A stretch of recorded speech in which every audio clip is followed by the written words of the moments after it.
We are back once again. This is the Horns Up podcast talk in Texas. So get your horns up because here we go. Horns Up Talking Texas podcast. I'm Joshua Fisher along with Alexander Desopoulos, Nicholas Snacks Kreider, and the Quan Cosby. And we have a special guest today. One of the best athletes we had the pleasure of watching live in our tenure as Longhorns. We got 13, Jerrod Heard, joining the boys. Jerrod, how you doing today, man? Yes, sir. Appreciate that. Doing good. How about y'all? Good, man. I mean, I think we're all doing great. You know, there was a couple month stretch where it was a little doom and gloom. Josh, you just said that Jerrod's one of the best players you've been able to see play. Yeah, he's actually one of the best players I've been able to play against. I think he knows that people don't know this on this show, but for the listeners out there, this still hurts Georgetown fans. Jerrod and I played against each other in the state championship. That didn't go well for you. 2012. No. I was a senior. We were 15-0. Jerrod's Denton Geyer. We were up at half, and they came back and won. I think they scored 7 touchdowns that game, and Jerrod went for 5 and blew for 2, right? Yeah, I think it was. It was 7 after the half. Definitely. Because we was down. We was down bad before the half. So, yeah, I think it was 7 after. Yeah, man. You just took over that game. That was insane. And I just remember after the game, I was like, well, at least he's coming to Texas. Yeah. Don't we have another guy coming from Texas? But honestly, I don't think so. You said, do anybody from Guy coming to Texas? I thought we had another guy. Well, maybe that was last year. That was last year. I think it was the O-lineman. Yeah, you're right. That's always, I was so curious about that because I remember hearing it from Nick multiple times. It was like, yeah, he thought the team thought they had it in the bag. They head to the locker room. They're feeling great. And then Heard just came out and just smacked him for 7 scores. They didn't know it hit him. Jerrod, you came in, we got to watch you, throw a couple great games, obviously some great games as a receiver. Right. But you were a part of some crazy quarterback competitions. I'd love to hear from your angle what that's like in the locker room, what was like for you personally. And also because we're in a situation where we talk about it all the time. We'll have Malik Murphy in the mix. We have yours. As of right now, we have Card, we have Thompson. And, we want to be in a situation where guys don't leave. They stay, and it's kind of a next man up philosophy. Right. Shane ends up transferring, but he didn't right away. You and Tyrone switch positions. So what was it like for you guys in the quarterback room for that competition? Trying to get that mindset going forward. So I guess it's crazy. So I remember talking to it was one point in time. It was me, Swoops, Shane, Sam. Who else? That quarterback room was deep one year. It was just deep. It was just all of us in there, and I think one time it was just more so of the fact that no, Tyrone was gone, but it was more so the fact that it was like, during that time, it's more so of who fit the scheme better. And I think schematically during that time is definitely for Shane and Sam. That was definitely more open gunslinging time. And so Mac was more, throw, if it ain't there, then run it, so he really preached that with us. Like, if it ain't there, make something with the feet. So that's why it was more of a me and Swoops and that kind of phase through that time. So, as throughout the transition, it's cool that I'm starting to learn this now as I'm older, that, it sometimes it could deal nothing with the athlete itself, just schematically, what the coaches want and what is best for the team of the style of play during that year. So I think we had more help that can, potentially around us during that year. Like when Sam and Shane came in, they also brought in guys like Colin and LJ and Devin. So it was loaded around them. So it was more so we needed somebody to get the ball. And, Shane and Sam was better off doing that. Definitely. Yeah. But it's funny. You learn that stuff when you get to the league. Cause I came before it's funny. I would talk about being a slot receiver. And I guess Ship was certainly drafted and that kind of started it. Now I watch Hines Ward. I watch Wes Welker, but they're really still Randall L. The Pittsburgh, and the Patriots were the only ones who really had slot receivers during my time. Right. And clearly the two of the winningest organizations. So they're very innovative about that. But I crack up because everybody's like, hey, why didn't you play a lot of receiver in the league? I was like, man, they just didn't have them. They wanted you had to be, 6'4", 6'3", 6'2". And but the team that are winning every year had a dude 5'9", 5'10". Right. So it's funny. We learned that later on. And at the time, in college, you're like, man, y'all hosing me. But ultimately, depending on the scheme, it just, those little things you get older and you figure out. Yeah, definitely. Mm-hmm. How do you feel about the Ewers news? What do you make of the whole NIL situation? I'm sure as a former player, I know y'all could have cashed in big. Man. Let me tell you this: the Ewers move, I already knew. I mean, if it was going to be any school to come to Texas, it had to be University of Texas. As far as adding with the NIL and all the other stuff with it, is now it's bigger. I mean, and I think it's cool in itself that those guys are going to experience that what they'll have to experience professionally. More so, you're gonna get drafted by your play, but it's also how much you can sell. Really, the team is looking like, what can they make off of you? What's your profit, total? So that those guys are doing that now. I mean, I think I'm jealous of it. I wish I got to experience the NIL when I was in school, but I think it's good for Texas though. It kind of it still let us rely, on the backbone of what was built, at University of Texas. And now that we have something that can hold a total pole like that, maybe this can be the way that we can hold our ground and become more stronger, I guess, as a team. So I don't know. I see it as an opportunity of Texas should take advantage with all 5-star athletes that's coming through. Definitely. Hey, you got to use the tools that you have, and Texas has those. Well, I can't act like supposedly it's not happening in recruiting. By the way, we have to put that disclaimer out there. Okay. However, if the recruits are hearing about these big deals, I think it's going to make sense for them to consider UT. And so, man, that's what it boils down to, really, man. These schools have made a lot of money, Texas more than anybody. So to use those resources to give back to some of these players that are working their butt off, that are earning those scholarships, I think is a big deal. And even those, again, it's not who's in that locker room.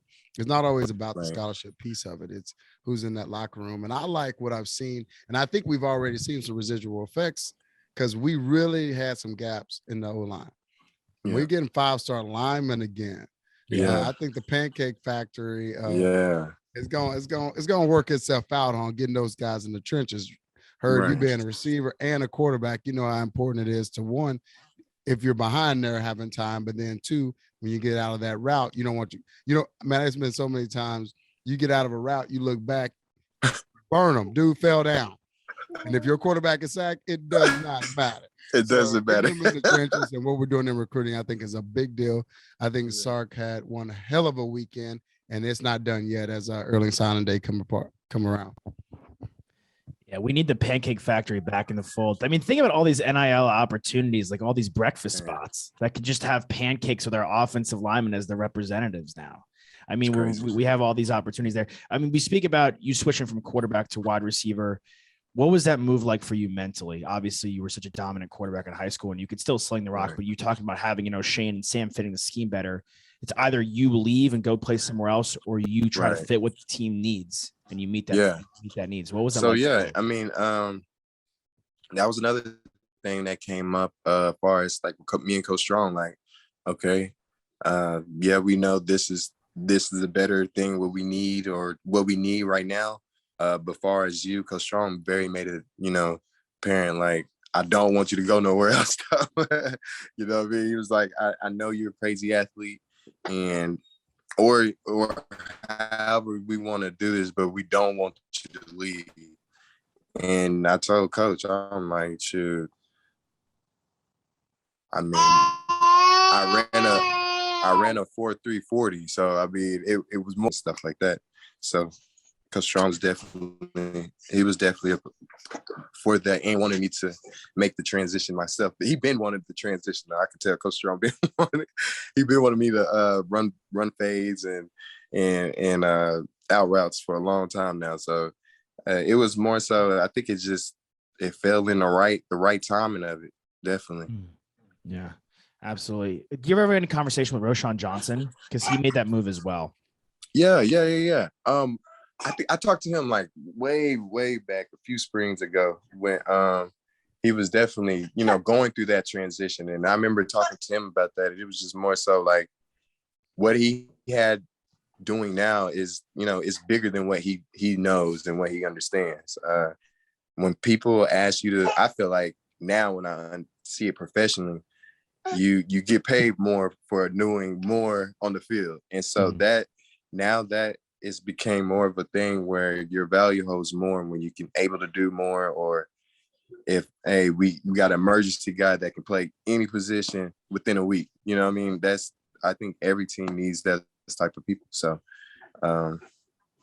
his value is very, very much needed, as you can tell on the team. So it's a win-win, definitely. Mm-hmm. Yeah, it's a very selfless move for sure. I mean, I think a lot of guys in the locker room recognize that out of him, and they recognize that out of you as well. When you kind of put aside your ego a little bit, and you play a position that you're not really natural to, but you do it for the team. Right, definitely. Oh, for sure. And then I think about that. First of all, y'all have a lot of great leadership qualities. I echo what Nick said about both of you. And then it kind of prepares you for the league, because at the end of the day, to go get paid to do that, you got to go where you have to go and find a way and fill a gap on that team. Every team on, at whatever level you're going to, why go sit back and chill and risk not getting somewhere when you can go fill another gap and find a skill set and take care of business? So I see that as what you're doing. By the way, I digress. Charlie was one of my men. I know you appreciate and love you some Charlie too. Coach Strong was good people, man. You can't take that away from him. And so I'm keeping you around because we certainly appreciate it. And definitely. Glad you did what you did. Yeah, definitely. I mean, Coach Strong may get another opportunity here. Urban Meyer is absolutely blowing it in Jacksonville, and Adam is crazy. Did you see him not even want to shake Vrabel's hand? Yeah, they coached together. Urban, listen, I knew I wasn't the biggest fan, but he next level petty, bro. Like Urban needs to chill out, man. He is next level petty. I don't think he's built for that league, dude. I just don't. Man. I mean, them grown men. I'm hearing stories about his players not being fans of him.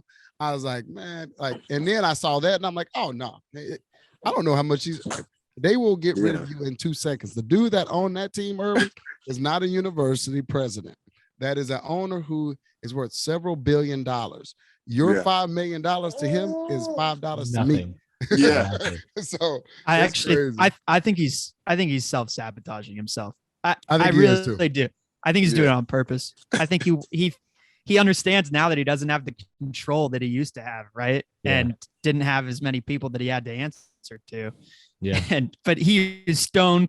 His face was stone face. He walks right by him. He didn't even say anything to him. I mean, he didn't even look at him. He didn't even look at him. Yeah. Come on, bro. That's just disrespectful. All good with me though. Like, get our man Chuck in there. Let him coach some NFL games, right? You still keep in touch with Charlie, Jerrod?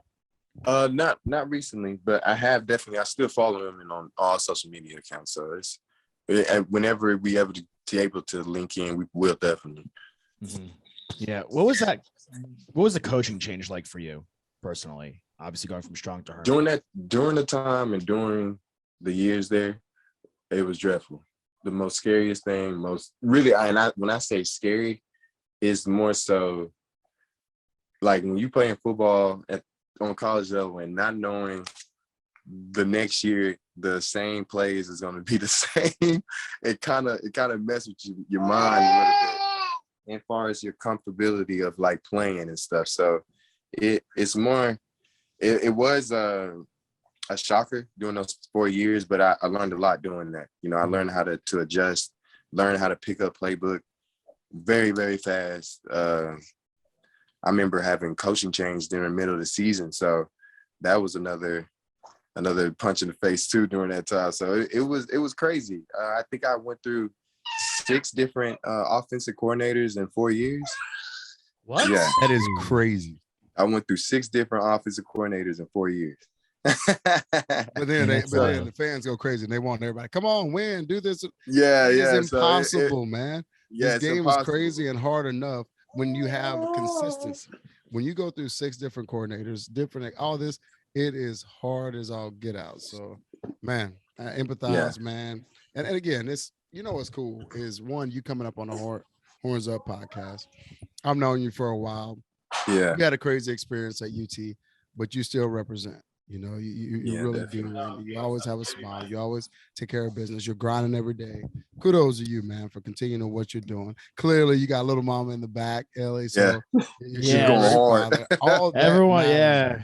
That's all that matters. So I just wanted to, man, kudos, horns up to who you are as a person. What you keep doing, man. Definitely. Appreciate it. Of course, man. We got one more question for you. We always ask these guests the same exact question. Okay. What's your favorite memory as a Longhorn? It could be you playing, watching, whatever. Favorite memory. Y'all know it was the Cal game, definitely.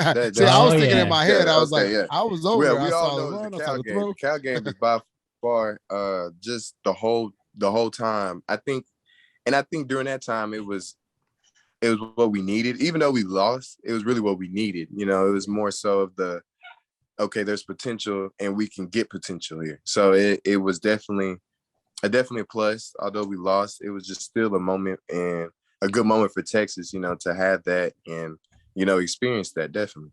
Man, that was one of the craziest games of all time. Oh, it was, man. And it had been such crazy times, but it's funny because we all remember these certain games that were at DKR, and we love DKR. We love our fan base, but we can get a little golf clappy sometimes, and get a little, you know, it's not ruckus like we want it to be. And that night it was, and it was crazy. Yeah, and you balled out, and your boys did. And so, that was a cool game, record-breaking game. So, I had a feeling it was going to have something to do. Yeah, if it was not 527, I was gonna be like, dude, what do we not know? Like, what are you? Yeah, man, that was one of the most memorable games for sure. I mean, it kind of reminded me of the state championship.